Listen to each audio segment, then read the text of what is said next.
বেতনা শিক্ষা আৰু কৃষি উন্নয়ন সংঘৰ উদ্যোগত গোৰেশ্বৰত অভিনন্দন অনুষ্ঠান।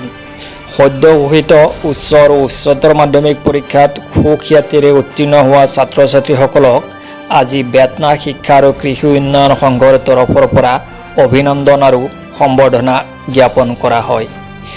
বৃহত্তৰ বেতনা মৌজাৰ অন্তৰ্গত ৭৫% অধিক নম্বৰ পোৱা ছাত্ৰ ছাত্ৰীসকলক আজি ৰাজহুৱাভাৱে সম্বৰ্ধনা জনোৱা হয়।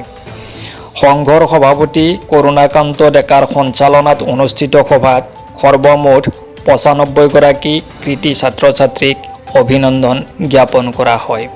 সভাত মুখ্য অতিথি হিচাপে অংশগ্ৰহণ কৰে সাহিত্যিক, লেখক তথা অৱসৰপ্ৰাপ্ত অধ্যাপক অজিত তালুকদাৰে। কলাগুৰু বিষ্ণুৰাভা ভৱনত অনুষ্ঠিত হোৱা অনুষ্ঠানটিত অঞ্চলটিৰ কেইবাজনো বিশিষ্ট ব্যক্তি উপস্থিত থাকে। গোৰেশ্বৰৰ পৰা বিজয় ৰাজবংশীৰ ৰিপৰ্ট, আপোচবিহীন সংবাদ। আজি আমি বেতনা শিক্ষা আৰু কৃষি উন্নয়ন সংঘৰ ২০২৩ চনত হায়াৰ ছেকেণ্ডেৰী আৰু হাইস্কুল শিক্ষান্ত পৰীক্ষাত